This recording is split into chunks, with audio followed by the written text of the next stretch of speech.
to the line with those two bursts of tyre warming, as you can hear. Iridium, dark visor, very narrow tracked car he's got here.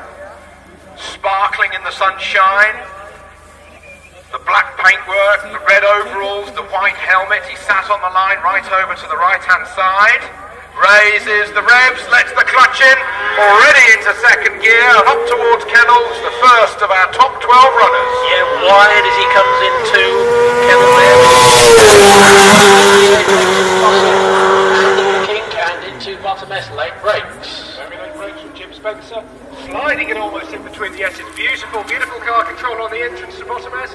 Lovely through top S, accelerating away now, heading up towards the line, which he crosses. Time 27.91, 104 miles an hour over the finish line. So he's got his first time in the book, just a little bit quicker than he went in his class run this morning. Next we've got Tim Elmer, much wider track, completely different kind of car. Gives it a wiggle of the wheel just to feel the steering for that last time. He's bobbing up and down inside the seat as he tightens the belt. Visor goes down, gear clunches in.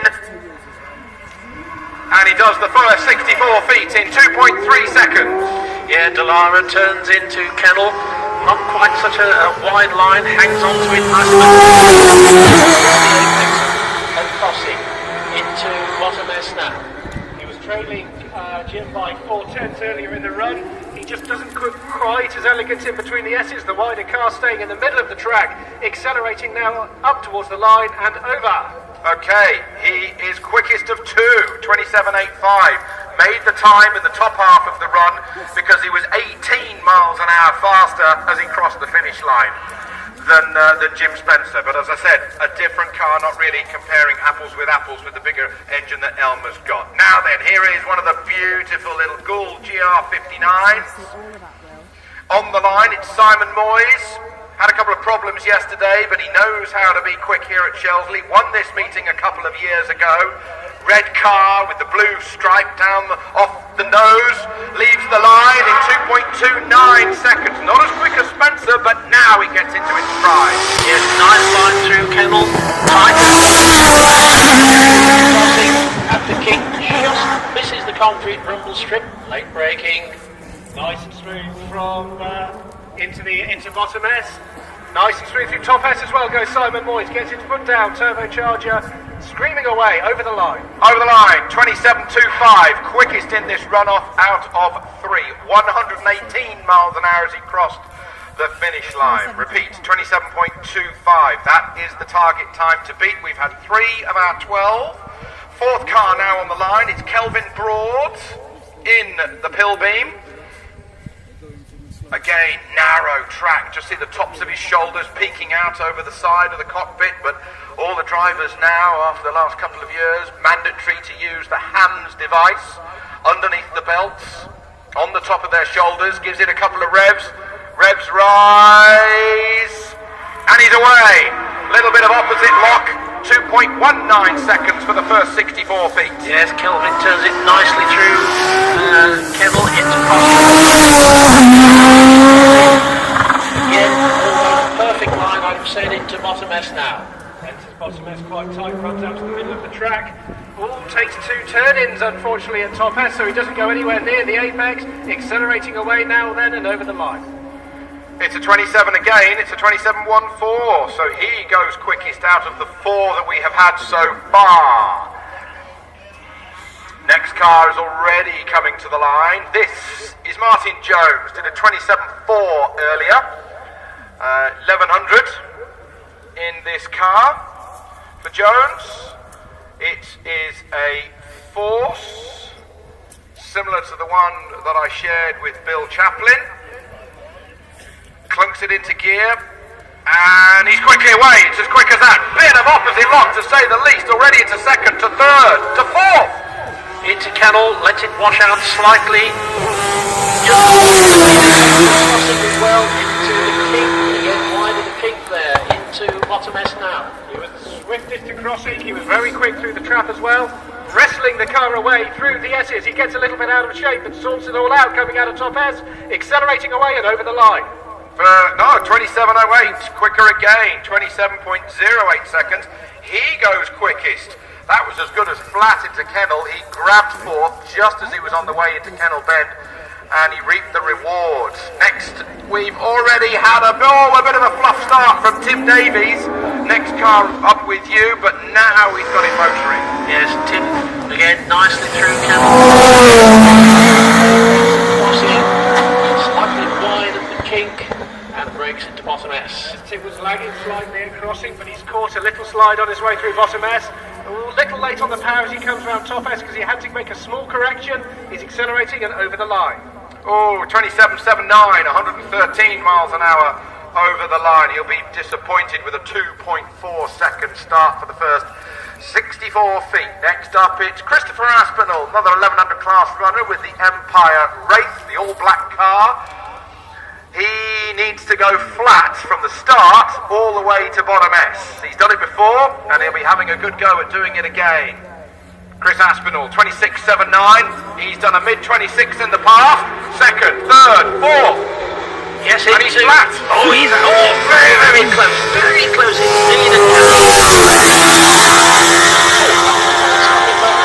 Almost lost sight of the right-hand side of his car. He's at the bottom S. He is into the bottom S, all bits were aggressive on the curves. He went round bottom S, had to catch a slide. He's got his way around top S now. He's accelerating away. He was still quick through crossing. Needs to do a 26, but he's done a 27.08. Oh, we've got an equal first at the moment. Jones and Aspinall, 27.08 between the pair of them. So we've got an equal first at the moment with 5 cars remaining in this first runoff. The next of which is the OMS with Steve Owen, the constructor of these cars. It's the light blue car with the golden beak, the golden nose on the front of it. White Lynn has just helped him scrub the stones from the tyres, and this isn't going to be another committed run. They're all committed runs. You've got to be committed to even get in a runoff, but this is going to be a committed run from Owen, who holds his hand above his eyes to shield himself from the sun. Now the visor goes down, it's in gear, his head is tilted down, raises the revs, lets the clutch in, he does the first 64 feet in 2.08 seconds. Stephen incredibly quick as he comes into Kennel there. Keeps a nice tight line. This is the concrete rumble strip. Bottom S. Very much in the game time-wise when he got through crossing. Really nice through bottom S. Lovely line, just drifted through. Nicely through top S as well, accelerating away cleanly. Should be good. Needs to do a 27, he's at 27.15. 27.15, so he is fourth at the moment by my rental arithmetic. I haven't got the magic sheets of paper, David. Yeah, correct. We might have to rely on your magic table in case I get it wrong, which I probably will. Less than a 10 covering first to fourth. There you go, thank you. Next car already on the line, British Hill Climb champion from a couple of years ago, Alex Summers. From the valley, brought up around motorsports and taken it to the very top of hill climbing when he won it in the Gould. Here he is though, with the DJ. This will be another quick run. Does the first 64 feet, 2.1 seconds. He's on his way. Yes, Alex beautifully controlled as always. Nice line through Kennel in crossing. Perfectly poised into bottom S. Lovely late braking into bottom S. Oh, beautiful line from Alex, drifting the car through. Really knows what he's doing, this lad, accelerating away now. Nicely round top S. He crosses the line. And does our first 26 of this runoff. 26.16. 26.16. So he's gone. That's good. Sort of a tenth and a half quicker than he did earlier this morning. But, you know, the tyres will be warmer. They'll have a bit more grip and a bit more bite when he goes into Kennel Bend. No tyre warmers allowed in hill climbing, so you need to get the heat into the tyres in the paddock and when you are coming to the line. We've all been there. You turn into Kennel and you think, is it going to stick? Sometimes it doesn't, but when it does, you know you're on for it. You know you're on. 3 cars to go. The time to beat at the moment is Summers 26.16. Tony Hunt on the line with the big Gould. And he has already left the line. Smoke pouring off the rears. 2.15 for the first 64. Yeah, Tony into Kennel. Nice line through Kennel. Squirt of power. Nicely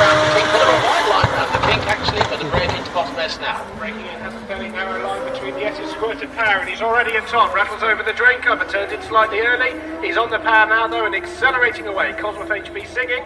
Quickest, 26.05, 26.05 for Tony Hunt. So whatever happens, Hunt is on the podium. He's in third because we've got two more cars remaining. Time to beat, Tony Hunt's 26.05 in the Gould.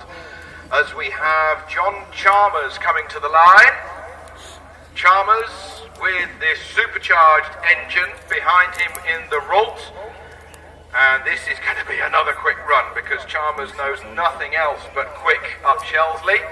He'll squeeze every ounce of speed out of the car. As he's prepared, he's on the line, he's lined up, and now he leaves the line with all sorts of traction control, buzzing and whirring away. 2.21 for the first 64.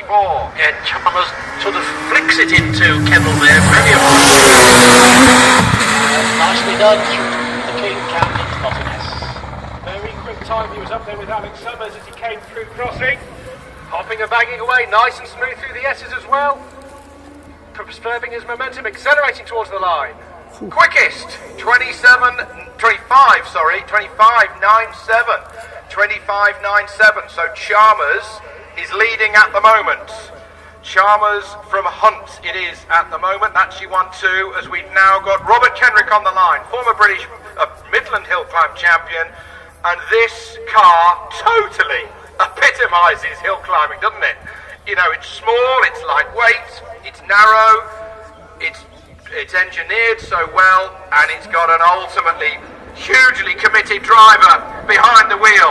He did a 25.7 this morning. Will this be the quickest time today?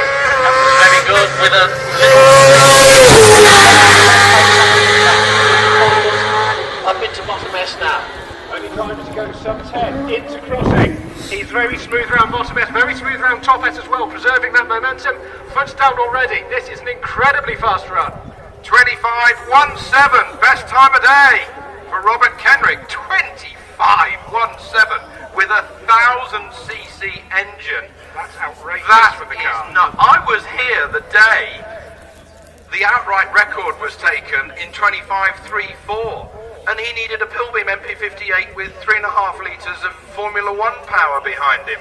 And that's essentially a World Superbike engine that Robert Kenrick has got behind him, a 4-cylinder 1000, but it's all about the weight and the commitment of the driver and the technology involved with the carbon fibre that wasn't around when Richard Brown set 25.34. Brilliant! 117 miles an hour as he crossed the finish line. And if my S approach speed is correct, which I'm sure it is, 127 on S approach for a 1000cc engine, quite something. Well done. Robert Kenrick quickest, from John Chalmers second, from Tony Hunt in third. Yes, and if we want to go down through all the rest, we've got Alex.